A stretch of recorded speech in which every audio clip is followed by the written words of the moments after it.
Welcome to episode 3 on the series Living Fully.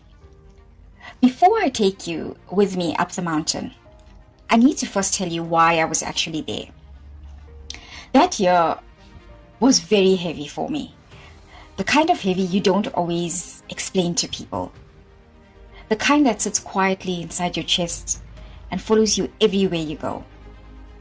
I had just lost my mom, and grief doesn't arrive loudly like we expect. Sometimes it arrives silently as loneliness, as exhaustion that sleep couldn't take away. I felt overworked, I felt heartbroken. I wasn't taking care of my body, I was not exercising. Slowly, quietly, I was letting myself go. So I did something I often do when life becomes too tight to breathe again. I left. Not forever, just for a few days. I went to Indonesia, Bali. There was no perfect plan. There was no detailed itinerary. It was just a small escape for me. And one promise I always keep when I travel alone. I like to find a mountain, a small one, and I like to climb it, and I like to watch the sunrise from the top. So let me tell you how the day started. The pickup at my accommodation on that day was around 2 a.m. It was that strange hour where the world feels suspended between yesterday and tomorrow. There was no traffic, there was no noise. It was just darkness and the quiet sound of your own thoughts, really. So eventually, after the long trip, we arrived at the base of Mount Batur. Before the climb, we were given refreshments. We were handed a cup of hot black tea and a piece of fried banana. Not something I would normally choose for myself, but when life offers you something simple, sometimes you just accept it. And then we started walking.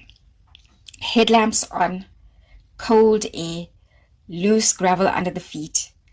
A thin line of strangers slowly moving up a sleeping mountain toward a sunrise none of us could imagine just yet. At first, I was fine. Slow, but fine. Then the mountain began to rise, and my body began to answer honestly. My breath shortened, my legs burned, my chest tightened. I took a step, pause. I took another step, longer pause. People started passing me by one, quietly, kindly, but nevertheless passing. And eventually, I was right at the back of the line, completely out of breath, in the dark, on a mountain I wasn't even sure I could summit. And standing there, breathing harder than I ever wanted anyone to see, I realized something painful. Over that year, grief hadn't only broken my heart, but I felt it had taken my strength too. So eventually, after a long trudge, I reached the first resting point. I tried to breathe normally. I tried to look okay. I tried to pretend I was just taking it easy, taking it slow. But my guide had been watching me the whole time. And he walked over respectfully and he asked, "Do you want a bike ride to the next rest point?" Look, there was no judgment in his voice. There was no pressure. He was just offering help.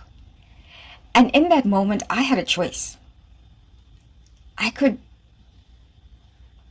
choose pride or I could choose honesty. So I said yes. I did need the help. So I climbed onto the back of the bike, and suddenly we were moving really fast up steep, uneven, rocky parts on the side of a dark mountain with nothing but trust in a stranger's skill to hold me steady. Yeah, it was terrifying, mildly thrilling, and strangely freeing. Because for the first time in a long time, I wasn't pretending to be strong. I was simply being carried. And sometimes that can be the bravest thing a human being can allow themselves. We reached the next rest point safely, and from there was only one way left for us to go. Up, on foot, slowly, honestly.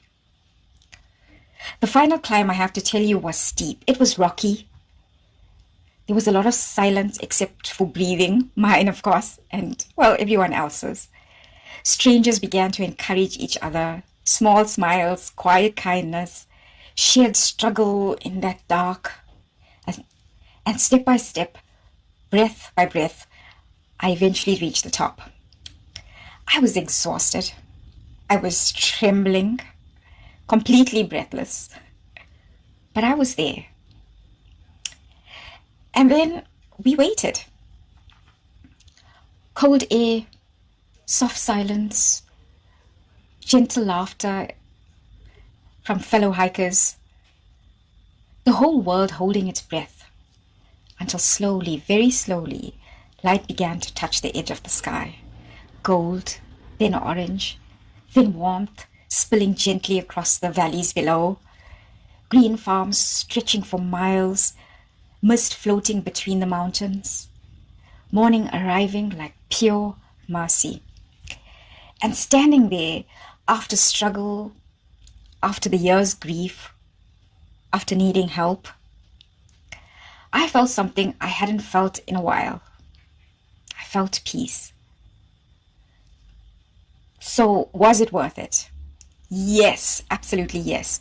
Not because I conquered a mountain, because I didn't, but because I didn't miss the sunrise.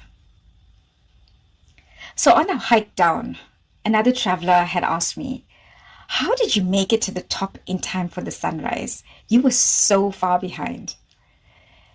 And without thinking, I answered, "I didn't come here to conquer the mountain. I came to experience it. I didn't come only to climb. I came to see the sunrise too." And sometimes in life, you and I, we believe we must sacrifice one for the other. We must either sacrifice strength for help, achievement or presence, pride or beauty. But that day, the mountain taught me something so different. With a little help, we can actually have both. So why am I telling you this story? Maybe you're climbing something right now that nobody else can see. It could be a journey of grief, exhaustion, loneliness, a life that feels heavier than it actually should. And maybe you're trying to prove you can do it all alone. So hear me out.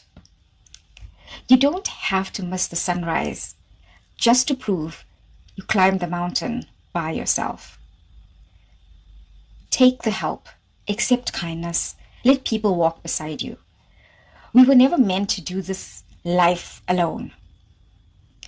Because one day, this life will ask all of us a final question. Did you truly love? Or did you only struggle to survive?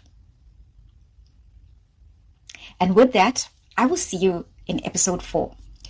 In the final episode, we step into the question fully. No fear, no pretending. Just the truth about how to reach the end of life without regret. I look forward to seeing you there. Thank you.